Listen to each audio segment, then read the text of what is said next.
नमस्कार दोस्तों, पिट पिट कहानियों में आपका स्वागत है। द्वापर युग में एक बार श्री कृष्ण एक पेड़ के नीचे बैठकर बांसुरी बजा रहे थे। तभी उनकी तरफ एक हिरण दौड़ता हुआ आकर उनके पीछे छुप गया।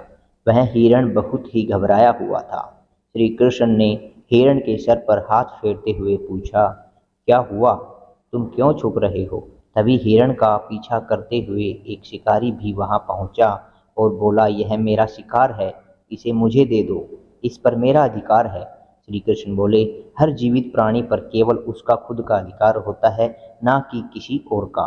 तब वह शिकारी क्रोध में बोला, यह मेरा शिकार है, मैं इसे पकाकर खाऊंगा। तब श्री कृष्ण बोले, किसी भी जीव को मारकर खाना पाप की श्रेणी में आता है। क्या तुम पाप के भोगी बनना चाहोगे? क्या तुम धर्म को नहीं मानते? वह शिकारी बोला, मैं तुम्हारे जितना ज्ञानी तो नहीं, पर यह जानता हूँ कि मांसाहार कोई पाप नहीं है और जीवों को मारकर खाने में कोई हर्ज नहीं है, और मैं तो इस जीव को बंधन से मुक्त कर रहा हूँ, फिर क्यों मांसाहार से मना किया जाता है? वैसे भी मैं इसको मारकर नीच योनि से मुक्ति दिलाकर पुण्य ही कमा रहा हूँ, फिर इस पर पाबंदी क्यों? जहाँ तक मैंने सुना है, जीव हत्या को तो शास्त्रों में भी बताया गया है कि राजा लोग शिकार किया करते थे। आप ही बताइए, मांसाहार पाप है या पुण्य?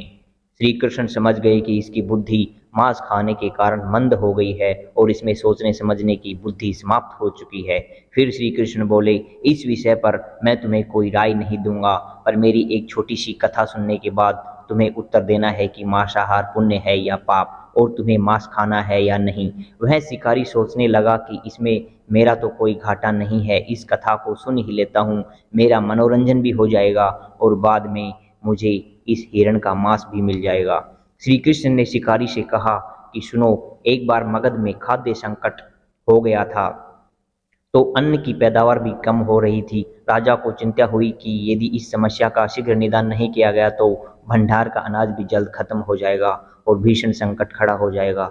राजा ने अपनी सभा में मंत्रियों से पूछा, देश की खाद्य समस्या को सुलझाने के लिए सबसे सस्ती वस्तु क्या है? सभी मंत्रीगण सोच में पड़ गए, क्योंकि चावल, गेहूं, आलू आदि पदार्थों को उगाने के लिए बहुत श्रम करना पड़ता है। तब मांसाहार का शौक रखने वाले एक मंत्री ने सोचा कि यही उत्तम अवसर है जिसमें अंधाधुंध शिकार के लिए राजा की अनुमति ले ली जाए। उसने सभा में कहा कि मांसाहार से सस्ता खाद्य पदार्थ कोई नहीं है, इसके लिए धन का खर्च भी नहीं है और पौष्टिक खाना भी मिलता है। सभा में सभी मंत्रीगणों ने इस बात का समर्थन कर दिया, लेकिन मगध के महामंत्री अभी भी चुप थे। राजा ने पूछा, महामंत्री आप चुप क्यों हैं? आपने कोई प्रस्ताव नहीं दिया, आपकी क्या राय है? महामंत्री ने कहा, मैं यह नहीं मानता कि यह कथन सही है कि मांस सबसे सस्ता पदार्थ है, फिर भी इस विषय पर मैं अपनी विचार आपके सामने रखूंगा। महामंत्री उसी रात मांसाहार का प्रस्ताव रखने वाले मंत्री के घर पहुंचे। मंत्री ने इतनी देर रात महामंत्री को अपने घर आते देखा तो वह घबरा गया। किसी अनिष्ट की आशंका से वह कांप गया।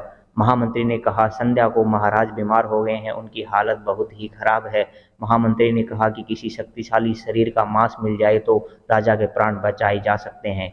आप महाराज के सबसे विश्वास पात्र हैं, इसलिए आपसे अच्छा और कौन होगा। इसके लिए आप जो भी मूल्य लेना चाहें ले सकते हैं। आप कहें तो इस काम के लिए मैं आपको 1,00,000 स्वर्ण मुद्राएं भी दे सकता हूँ, एक बड़ी जागीर भी आप मांग सकते हैं, बस मैं तलवार से आपका थोड़ा मांस निकाल लूंगा। यह सुनकर मंत्री के चेहरे का रंग उड़ गया। वह सोचने लगा, जब जीवन ही नहीं रहेगा तो 1,00,000 स्वर्ण मुद्राओं का मैं क्या करूंगा, और बड़ी जागीर भी किस काम आएगी। वह अंदर भाग कर गया और अपनी तिजोरी से 1,00,000 स्वर्ण मुद्राओं की पोटली लेकर आया। उसने महामंत्री के पैर पकड़ लिए और उनसे बोला, महामंत्री जी, मैं आपकी 1,00,000 मुद्राओं में अपनी 1,00,000 मुद्राएं और मिलाता हूँ। आप किसी और मंत्री का मांस खरीद ले, किंतु मुझे जाने दें। महामंत्री जी यह समझ चुके थे कि मंत्री को समझ आ चुकी है, पर महामंत्री ने आगे कहा, आप शरीर से बलवान हैं, आपकी कद काठी महाराज से मिलती जुलती है, इसलिए वेद जी ने खास तौर पर आपका ही नाम लिया है। आपके दान से हमारे अच्छे राजा की जिंदगी बच सकती है। आप कहें तो मैं आपको महामंत्री का पद देने को तैयार हूं और खुद आपका सेवक बनकर रहूंगा। उसने याचना की कि महामंत्री जी, मैं इसके योग्य नहीं हूं, जब प्राण ही नहीं रहेंगे तो मंत्री पद का या राजा का सिंहासन भी मिल जाए तो मैं उसका क्या करूंगा। आप चाहें तो मेरा सब कुछ ले लें और आप कहें तो रातों रात राज्य से निकल जाऊंगा। इतना कहकर वह अपने घोड़े की ओर भागा और जैसे ही अपने घोड़े पर बैठने लगा तो आवाज आई कि तुम तो जा रहे हो और अपने परिवार को पीछे छोड़े जा रहे हो। मंत्री बोला, मेरे अपने प्राण से प्रिय कुछ भी नहीं है। जब जीवन ही नहीं रहेगा तो परिवार का क्या करूँगा, जीवन रहा तो ऐसे ही सुखी रह लूँगा। इतना कहकर घोड़ी पर छलांग लगाकर बैठ गया। वह अभी चलने को ही था कि महामंत्री ने घोड़ी की लगाम पकड़ ली और कहा, आपको भागने की जरूरत नहीं है, आप आराम से घर पर ही रहो, मैं किसी दूसरे मंत्री के घर जाता हूँ। ये कहकर महामंत्री वहां से चले गए। महामंत्री के जाने पर मंत्री के अंदर कुछ जान तो आई, परंतु उसकी नींद खराब हो चुकी थी। 1 लाख मुद्राएं लेकर महामंत्री बारी बारी से सभी मंत्रियों के घर गया और सभी से राजा के लिए थोड़ा सा मांस मांगा, परंतु कोई भी देने के लिए राजी नहीं हुआ। सब ने अपने बचाव के लिए महामंत्री को किसी ने 1 लाख तो किसी ने 2 लाख मुद्राएं तक दे दी। इस प्रकार महामंत्री ने एक ही रात में लाखों स्वर्ण मुद्राएं जमा कर ली। फिर सुबह होने से पहले ही अपने महल में पहुंच गया। अगले दिन राज्यसभा में सभी मंत्री समय से पहले ही पहुंच गए। सभी यह जानना चाहते थे कि राजा स्वस्थ है कि नहीं, लेकिन किसी ने भी किसी से राज नहीं खोला। सबको राजवैद्य की तलाश थी, क्योंकि उनसे ही उन्हें कुछ सूचना मिल सकती थी। महामंत्री ने सैनिकों को आज्ञा दे रखी थी, जब तक महाराज राज्यसभा में न आए तब तक किसी भी मंत्री को घर नहीं जाने दें। राजा सभा में आकर अपने सिंहासन पर बैठे। सभी मंत्रियों ने सोचा, राजा तो स्वस्थ लग रहे हैं, महामंत्री ने झूठ बोला।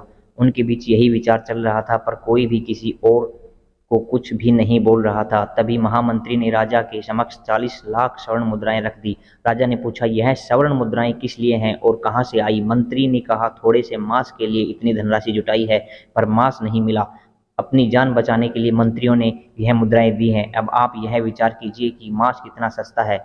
राजा को बात समझ में आ गई। उन्होंने प्रजा को अतिरिक्त परिश्रम करने का अनुरोध किया और राजा की अनाज भंडार में से अनाज निकालकर श्रमिकों को दिया गया। उन्होंने पौष्टिक सब्जियों की खेती का तुरंत आदेश दिया। 39 लाख स्वर्ण मुद्राएं इस कार्य के लिए और श्रमिकों के कल्याण के लिए खर्च की गई। इस तरह अनाज तेजी से पैदा होने लगा और कुछ समय बाद मौसम भी अनुकूल हुआ और खेती लहराने लगी। राज्य से खाद्य संकट दूर हुआ। श्री कृष्ण से यह ज्ञान पाकर शिकारी की आंख खुल गई और उसे ज्ञान की प्राप्ति हो गई। वह जान गया कि मानवता जीवन लेने में नहीं बल्कि जीवन देने में है। शिकारी भगवान श्री कृष्ण के आगे हाथ जोड़कर वापस चला गया और उसने कसम खाई कि वह अपनी संपूर्ण जीवन में किसी को भी कभी चोट नहीं पहुंचाएगा। श्री कृष्ण हमें इस कथा के जरिए समझाना चाहते हैं कि हम ये न भूलें कि जिस तरह हमें अपनी जान प्यारी है, उसी तरह सभी जीवों को अपनी जान प्यारी होती है। दोस्तों, कहानी अच्छी लगे तो लाइक, शेयर और सब्सक्राइब करें।